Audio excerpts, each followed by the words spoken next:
my name's Critter Bear. I am going to be doing something a little bit different today, and that is to review a set of whistles that I ended up purchasing. Whenever I was younger, I only had like a $5 to $10 whistle at any given point, and therefore I've always wanted a professional set of whistles, but I always liked flute playing more, so it was always in the back of my head that I would like one, but never needed one. However, I came across a little bit of money, so I was like, I'll go ahead and get a professional quality whistle set. Where do I go to first? Of course, I go to the Whistle Tutor. He reviews all sorts of whistles. He's a very good whistle player, and I started looking up his videos. Of course, he likes the Gary Humphrey whistles the most, which I will be trying next. I saw in his most recent videos that he reviewed the Syn Whistle, S-Y-N whistle set. And I was actually very impressed with the overall quality of the sound, the tone, and everything. I was like, ooh, this would actually be kind of a neat set, especially given the fact that you have all 4 different whistle sizes and tunings, comparatively to just one Gary Humphrey whistle. He said that you could play around with the overall tone and whatnot, so I was just interested in general in the overall pricing and quality that it kind of sounded like I would get. So I ordered a set, I waited for it to come in, I picked it up, and I started to play around with it.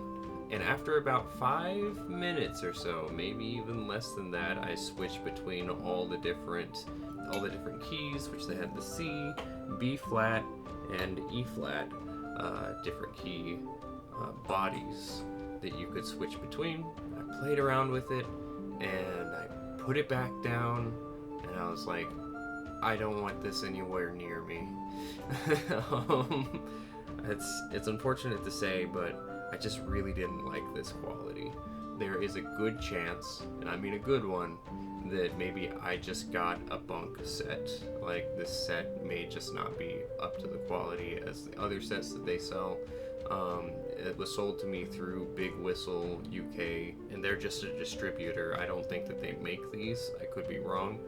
And to give you kind of a rundown of what I'm unimpressed with was the tone, the upper and lower octaves sounding like different instruments in general, and the finish of the tone hole, should I say. If you look very closely, you can see that they beveled the edges, which is good, but they did kind of a heavy bevel on the edges of the tone holes on the outside going in, but they also undercut the tone holes, which is good, which means that the underside is going up as well. So when you have the bevel on the top and the undercut coming from the bottom, you create an edge, and you got to be careful about that edge being too sharp or jagged. It doesn't seem like they took the care to do so. Whenever I slide my fingers across it, given the fact that this is metal as opposed to, like, if it were PVC or wood or Durlin, it wouldn't matter so much, but I could, since this is metal, it's like a blade, and I can feel it grabbing the skin of my fingers and trying to cut into my fingers, which is undesirable to say the least. The next thing is that the tone is raspy, and it's weird in the way that it's like it requires too much air, and it's just not a very pleasant tone.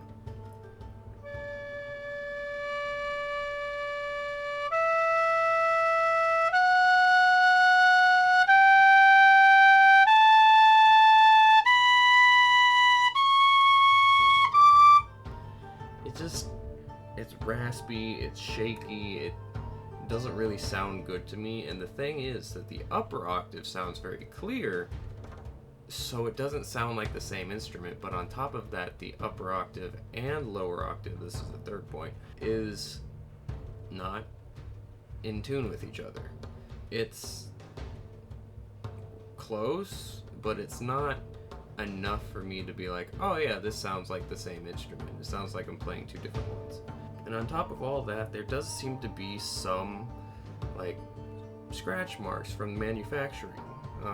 There's these divots and cuts, and it's not very smooth and polished. So this whistle does have a bit of brass on the inside that you can tune it to, which is nice. It's a little stiff, but that's okay because of the fact that it needs to seal properly. Therefore, that makes it totally acceptable.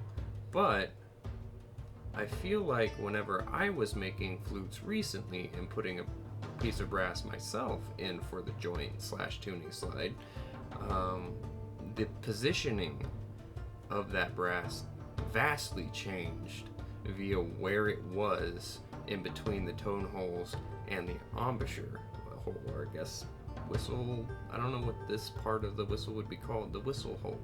If I were to make one like this, I would probably start experimenting with where the brass is between the two, because whenever I tried to experiment with that myself, it actually changed it dramatically to where I didn't actually like some of the flutes that I ended up making unless I put the brass in the right place. Then it sounded good with the upper and lower octaves in general. Ultimately, this set for me was $160, $176 with shipping.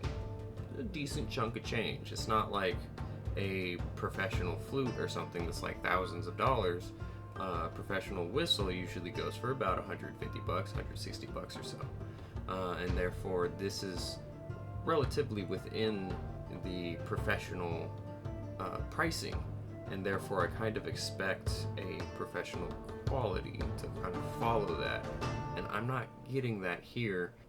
I remember seeing the D whistle alone being about 80 euro, maybe. I forget exactly what it was, but close to $100, like USD. And you could say to yourself, like, oh, you're not a whistle player, you don't know. This isn't something that you're specifically skilled in. However, I have a $5, $10, $15 Feadog whistle. I bought a set so that I could share with my friends, so that we could all get into the music hobby, and they seemed like the best whistle to buy as a set of 10, and that brought it down to like $5-8-ish each.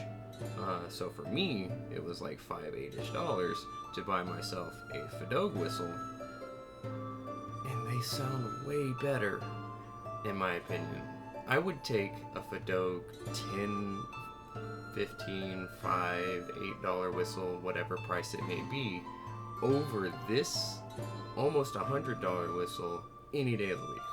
Now, normally people would be sad or upset that the professional instrument that they got was not up to their standard, but for me, I actually really like the fact that I know that a $10-ish pro Feadog whistle is not only good, but is better than this $100 whistle.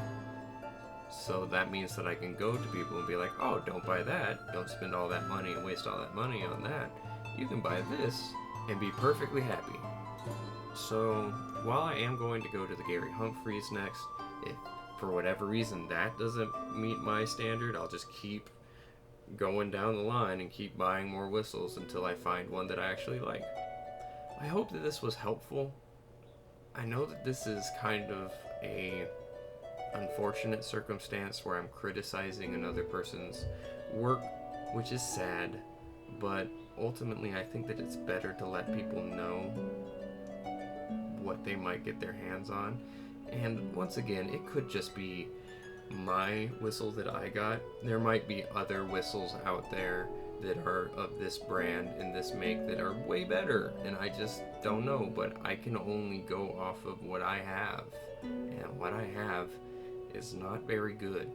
I find being critical about these things and looking at the results of something as opposed to the feeling and the hype of something or whatnot is better in the long run, and I think will make for a better instrument in the future if they know that it didn't work out for somebody in one way or another.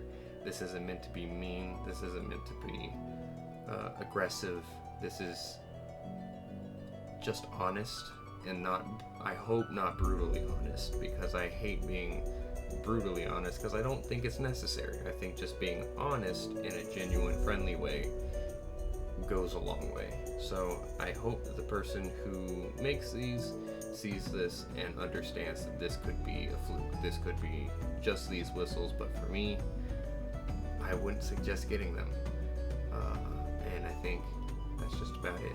Thanks a bunch, guys. More whistle and flute reviews in the future sometime soon.